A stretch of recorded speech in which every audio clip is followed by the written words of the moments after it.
Kidlat News Updates. Mga balita ngayon, 19th Multilateral Maritime Cooperative Activity matagumpay na nagtapos sa West Philippine Sea. Iligal na mga armas at pampasabog nasabat sa magkapatid sa Cebu. Hunger rate sa bansa bumaba noong Hunyo ayon sa SWS survey. Ako po si Cesar Soriano para ihatid ang nangungunang mga balita sa buong kapuluan ngayon.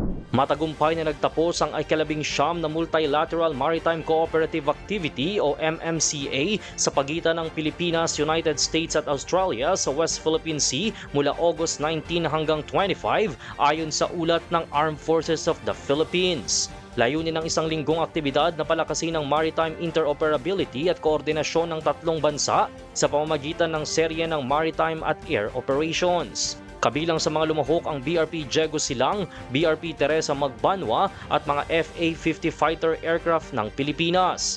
Nakibahagi rin ang USS Santa Barbara ng Amerika at HMAS Supply ng Australia kasama ang kanilang mga helicopter at aircraft. Isinagawa ang pagsasanay bilang bahagi ng Maritime Domain Awareness, Anti-Submarine Warfare, Replenishment at Sea Communications at Tactical Maneuvers. Ayon sa AFP, pinatitibay ng aktibidad ang defense cooperation ng tatlong bansa para sa malaya, bukas at ligtas na Indo-Pacific.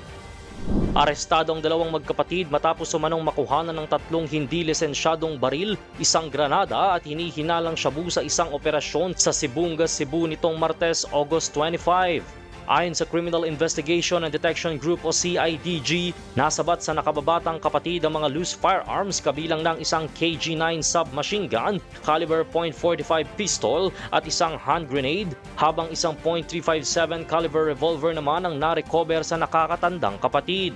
Ayon sa pulisya, hindi nakapagpakita ang dalawang suspect ng lisensya o permit para sa mga armas na lumabas ding hindi rehistrado sa PNP Firearms and Explosives Office. Tatlong sachet din ng hinihinalang shabu ang umano'y nakuha sa nakababatang suspect. Bumaba sa 20.3% ang bilang ng mga pamilyang Pilipino ang nakaranas ng gutom noong Hunyo ayon sa Social Weather Station o SWS.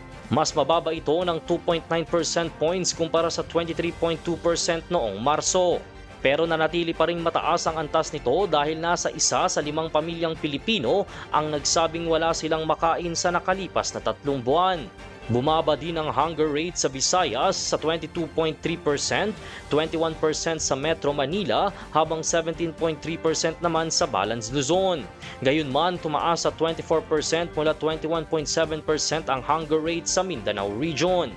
Ang nasabing survey ay kinomisyon mula June 20 to 29 na mayroong 1,200 adults respondents. Para sa Kidlat News Channel, ito si Jai Reyes, nag-uulat. Ako po si Cesar Soriano kasama nyo sa bawat pagputo ng balita.